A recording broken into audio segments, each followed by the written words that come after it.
राधा मेरी स्वामिनी, मैं राधा जी का दास। जन्म जन्म मोहे दीजियो, जो वृंदावन को वास। ओम श्री राधा कृष्णाय नमः। हम नमस्कार मित्रों, आपका हमारे चैनल में हार्दिक अभिनंदन है। आज हम आपको बताएंगे राधाष्टमी कब है, शुभ मुहूर्त, महत्व, पूजा विधि और व्रत कथा। भाद्रपद माह के शुक्ल पक्ष की अष्टमी को श्री राधा रानी का जन्म हुआ था, इसलिए इस दिन को राधा अष्टमी के रूप में पूरे श्रद्धा और भक्ति भाव से मनाया जाता है। राधाष्टमी का पर्व हिंदू धर्म में अत्यंत पावन और श्रद्धा से भरा हुआ दिन माना जाता है। इस दिन राधाष्टमी का पर्व इस वर्ष 31 अगस्त को मनाया जाएगा। तिथि की शुरुआत 30 अगस्त को रात्रि में 10:46 पर आरंभ होगी और समापन 31 अगस्त को रात्रि में 12:57 पर होगा। इसलिए राधाष्टमी की विधिवत पूजा करें और पाठ करें। राधाष्टमी को विशेष कर बरसाना और मथुरा में वृंदावन क्षेत्र के भव्य आयोजन होते हैं। भक्तजन इस दिन राधा कृष्ण की आराधना कर आशीर्वाद प्राप्त करते हैं। धार्मिक मान्यताओं के अनुसार इस दिन विधि पूर्वक पूजा करने से जीवन में सुख समृद्धि आती है और सभी प्रकार की बाधाएं दूर होती हैं। श्रद्धालु व्रत रखते हैं, कीर्तन भजन करते हैं और राधा रानी की विधिवत पूर्व पूजा कर उनका आशीर्वाद प्राप्त करते हैं। ऐसा माना जाता है कि इस दिन व्रत करने से जीवन में प्रेम, सौंदर्य और सुख शांति का वास होता है, बल्कि जीवन में खुशहाली और रिश्तों की मजबूती का मार्ग भी खुलता है। इस दिन राधा कृष्ण की सच्चे मन से पूजा करने और दान पुण्य करने से साधक को मनोवांछित फल प्राप्त होता है। राधा अष्टमी की तिथि का आरंभ 30 अगस्त रात्रि 10:46 से होगा और समापन 31 अगस्त देर रात्रि 12:57 पर। उदय तिथि के अनुसार राधा अष्टमी 31 अगस्त को ही मनाई जाएगी। राधा अष्टमी का शुभ मुहूर्त क्या है? पूजा का सर्वश्रेष्ठ मुहूर्त है 31 अगस्त प्रातः काल 11:05 से आरंभ होकर दोपहर के 1:38 तक रहेगा। राधाष्टमी पर करने योग्य उपाय। हरिओम शास्त्री के द्वारा बताया गया इस दिन शुभ स्नान कर राधा कृष्ण जी की पूजा कर कथा और मंत्र जप के साथ गरीबों को, जरूरतमंदों को अन्न, वस्त्र तथा धन का दान करें। ऐसा करने से जीवन में सुख समृद्धि बनी रहती है और राधा रानी की कृपा उन पर प्राप्त होती है। शीघ्र विवाह के लिए जपे इन मंत्रों को। अगर विवाह में बाधा आ रही हो तो राधाष्टमी के दिन ओम ह्रीम श्रीम श्री राधिकाय नमः मंत्र का जाप करना विशेष फलदायी माना जाता है। धार्मिक मान्यता के अनुसार इससे विवाह में आ रही रुकावटें समाप्त होती हैं और मनचाहा जीवन साथी प्राप्त होता है। वैवाहिक जीवन को सुखमय बनाने के लिए राधा और कृष्ण की उपासना कर प्रभु को गुलाब गुलाब और मोरपंख और बांसुरी अर्पित करें। यह उपाय पति पत्नी के रिश्तों में प्रेम मधुरता बढ़ाने वाला माना जाता है। राधाष्टमी पर क्या करें? इस दिन राधा अष्टमी के दिन सुबह जल्दी उठकर शुद्ध जल से स्नान करें। स्नान के बाद साफ और स्वच्छ कपड़े पहनें ताकि मन और शरीर दोनों पवित्र रहें। तभी व्रत और पूजा का संकल्प लें। पूरे दिन ब्रह्मचर्य का नियम का पालन करें और इसका मतलब है आप न केवल शारीरिक रूप से बल्कि मानसिक रूप से भी संयमित और शुद्ध रहें। इस दिन राधा रानी को केवल ताजी और पवित्र चीजें जैसे ताजे फल, दूध से बनी हुई मिठाई, फूल इत्यादि ही भोग के रूप में लगाएं। पुरानी या अर्ध पकी हुई चीजें अर्पित न करें।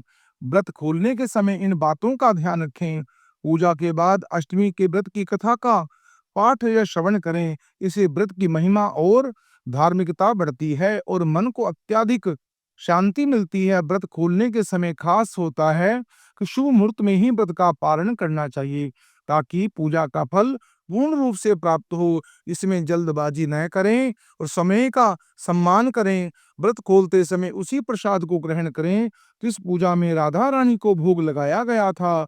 इसे पूजन का पूर्णता शुद्धता बनी रहती है। व्रत खोलने से पहले जरूरतमंदों को अन्न, वस्त्र आदि का धन का भी दान करें। इसके अलावा गौ सेवा भी बहुत ही शुभ मानी जाती है। इससे पुण्य बढ़ता है, व्रत की सफलता सुनिश्चित होती है। पारण करने के बाद घर के बुजुर्ग या वरिष्ठों का आशीर्वाद लेना आवश्यक होता है। उनका आशीर्वाद आपके जीवन में सुख शांति और समृद्धि लाता है। राधाष्टमी के दिन क्या ना करें? राधाष्टमी के दिन पूजा में जो भी भोग राधा रानी को अर्पित किया जाता है वह पूरी तरह शुद्ध और बिना किसी के स्पर्श के होना चाहिए। भोग बनाने के बाद उसे चखना या किसी की तरह से जूठा करना वर्जित है। व्रत के दिन में सोना धार्मिक दृष्टि से अनुचित माना जाता है। इससे व्रत की तपस्या में बाधा आती है और इसका फल कम हो जाता है। इस दिन शुभ शरीर पर कटिंग जैसे बाल, नाखून या दाढ़ी काटना वर्जित माना जाता है। इसे अशुद्धता का प्रतीक माना जाता है, इसलिए इसे बचना चाहिए। इस दिन काले या बहुत गहरे रंग के कपड़े पहने नहीं चाहिए। राधा रानी को लाल और नीले रंग के अत्यंत के वस्त्र प्रिय हैं। इन्हीं रंगों का वस्त्र पहनना शुभ माना जाता है। पूजा करते समय महिलाओं को बाल बांधकर पूजा करनी चाहिए। सिर को में ऊपर चुनरी रखकर करनी चाहिए। यह श्रद्धा शुद्धता का प्रतीक होता है। पुरुषों को सिर पर रुमाल या कपड़ा रखना चाहिए। राधाष्टमी के दिन तिथि के दौरान बाल धोना वर्जित माना जाता है। यदि बाल धोने की आवश्यकता हो तो ही कार्याष्टमी शुरू होने से पहले कर लें। पूजा सामग्री इस प्रकार है: पुष्प, फूलों की माला, रोली एवं अक्षत, सुगंधित और चंदन, संदूर, फल, केसर युक्त खीर। राधा रानी को अति प्रिय है। राधा रानी के वस्त्र और आभूषण, इत्र, देसी घी का दीपक जलाएं। माता जी का अभिषेक करें। पंचामृत से स्नान के बाद शुद्ध जल से स्नान कराएं। राधाष्टमी की पूजा विधि इस प्रकार करें: प्रातःकाल स्वच्छ वस्त्र पहने, पूजा पर एक साफ चौकी रखें, उस पर राधा रानी की प्रतिमा या चित्र स्थापित करें। उन्हें सुंदर वस्त्र पहनाकर श्रृंगार करें और षोडशोपचार पंचोपचार विधि से पूजन आरंभ करें। राधा रानी के मंत्रों का जाप इस प्रकार करें: उनकी कथा का पाठ श्रवण करें, अंत में आरती करें और केसर वाली खीर का उनको भोग लगाएं। इस प्रकार आप पूजा कर सकते हैं। अब करें कथा का श्रवण। बोलो राधा कृष्ण भगवान की जय। राधा जी के जन्म की सबसे लोकप्रिय कथा यह है कि वृषभानु जी को एक सुंदर शीतल सरोवर में सुनहरे कमल में एक दिव्य कन्या लेटी हुई मिली। वे उसे घर ले आए, लेकिन वह बालिका आंखें खोलने को राजी ही नहीं थी। पिता और माता ने समझा कि वे देख नहीं सकती, लेकिन प्रभु लीला ऐसी थी कि राधा सबसे पहले श्री कृष्ण को ही देखना चाहती थी। अतः जब बाल रूप में श्री कृष्ण जी से उनका सामना हुआ तो उन्होंने आंखें खोल दी। एक अन्य कथा के अनुसार राधा द्वापर युग में श्री वृषभानु के घर प्रकट होती हैं। कहते हैं कि एक बार श्री राधा गोलोक बिहारी से रूठ गई। इसी समय गोप सुदामा प्रकट हुए। राधा का माना उनके लिए असह्य हो गया। उन्होंने श्री राधा जी की भर्त्सना की। उससे कुपित होकर राधा जी ने कहा, सुदामा, तुम मेरे हृदय को सप्तत करते हुए असुर भांति का कार्य कर रहे हो, अतः तुम असुर योनि को प्राप्त हो जाओगे। सुदामा कांप उठे और बोले, हे गोलोकेश्वरी, तुमने मुझे अपने शाप से नीचे गिरा दिया है। मुझे असुर योनि प्राप्ति का दुख नहीं है, पर मैं कृष्ण वियोग से संतप्त हूँ। इस वियोग का तुम्हें भी अनुभव नहीं है, ता एक बार तुम भी इसी दुख का अनुभव करोगी। सदूर द्वापर युग में श्री कृष्ण के अवतरण होने के समय तुम भी अपनी सखियों के साथ गोप कन्या के रूप में जन्म लोगी और कृष्ण से विलग रहोगी। सुदामा को जाते देखकर श्री राधा को अपनी त्रुटि का आभास हुआ और वे भय से कातर हो उठी। तब लीलाधारी कृष्ण ने उन्हें संतावना दी कि हे देवी, यह शाप नहीं अपितु वरदान है। इसी निमित्त से जगत में तुम्हारी मधुर लीला रस की सनातन धारा प्रवाहित होगी, जिससे नहाकर जीव अंत काल तक कृत्य कृत्य होंगे। इस प्रकार पृथ्वी पर श्री राधा जी का अवतरण द्वापर युग में हुआ। नृत्य पुत्र राजा सुचंद्र और पितरों की मानसी कन्या कलावती ने 12 वर्षों तक तप कर कर श्री ब्रह्मा से राधा को पुत्री रूप में प्राप्ति का वरदान मांगा। फलस्वरूप द्वापर में वे राजा वृषभानु और रानी कीर्तिदा के रूप में जन्मे। दोनों पति पत्नी बने। धीरे धीरे श्री राधा जी के अवतरण का समय आ गया। संपूर्ण ब्रज में कीर्तता और गर्भधारण का समाचार सुख स्रोत्र बनकर फैलने लगा। सभी उत्कंठा पूर्वक प्रतीक्षा करने लगे। वे ब्रह्म मुहूर्त आया। भाद्रपद की शुक्ल अष्टमी चंद्रवासर मध्याह्न के समय में आकाश मेघाच्छत हो गए। सहसा एक ज्योति प्रस्तुति गृह में फैल गई। यह इतनी तीव्र ज्योति थी कि सभी के नेत्र बंद हो गए। एक क्षण पश्चात गोपियों ने देखा कि शत सहस्त्र शरद चंद्रों की कांति के साथ एक नन्ही बालिका कीर्तिदा की मैया के समय लेटी हुई है। उनके चारों ओर दिव्य पुष्पों का ढेर है। उनके अवतरण के साथ नदियों की धारा निर्मल हो गई, दिशाएं प्रसन्न हो उठी। शीतल मन पावन अरविंद से सौरभ का विस्तार करते होने लगा। पदम पद्म पुराण में एक कथा मिलती है कि श्री ऋगभानु यज्ञ भूमि साफ कर रहे थे तो उन्हें भूमि कन्या के रूप में श्री राधा जी प्राप्त हुई। यह भी माना जाता है कि विष्णु के अवतार के साथ अन्य देवताओं ने भी अवतार लिया। वैकुंठ में लक्ष्मी माता जी राधा के रूप में अवतरित हुई। कथा में कुछ हो कारण कुछ भी हो, राधा बिना तो कृष्ण है और ना ही राधा। राधा का उल्टा होता है धारा। धारा का अर्थ है करंट यानी जीवन शक्ति। भागवत की जीवन शक्ति राधा है। कृष्ण देह है तो राधा आत्मा। कृष्ण शब्द है तो राधा अर्थ। कृष्ण गीत है तो राधा संगीत। कृष्ण वंशी है तो राधा स्वर। भगवान ने अपनी समस्त संचारी शक्ति राधा से समाहित की है। इसलिए कहते हैं जहाँ कृष्ण है तहाँ राधा, ताए कृष्ण है न्यारे निमिष हो तो कहूँ, समझी कहूँ न जह प्रसन्न। इस मास की महिमा अपरंपार है। श्री कृष्ण स्वयं कहते हैं जिस समय मैं किसी के मुख से रा सुनता हूँ तो मैं अपनी शक्ति के प्रेम प्रदान करता हूँ और धा शब्द के उच्चारण करने से मैं तो राधा नाम सुनने के लोभ में उनके पीछे चल देता हूँ। राधा कृष्ण की भक्ति का कलांतर निरंतर विस्तार है।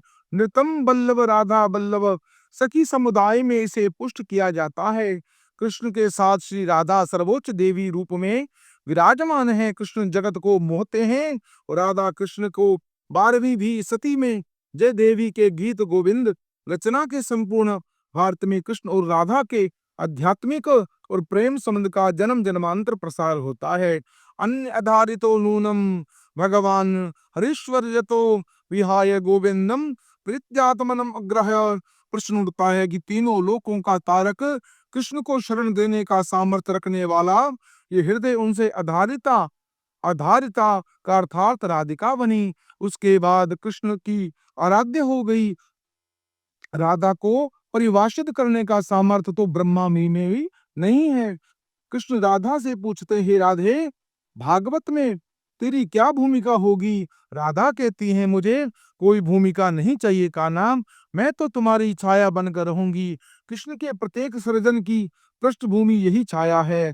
चाहे कृष्ण की बांसुरी का राग हो, चाहे गोवर्धन को उठाने वाली तर्जनी का लोकहित के लिए मथुरा से द्वारिका तक की यात्रा आत्मशक्ति है।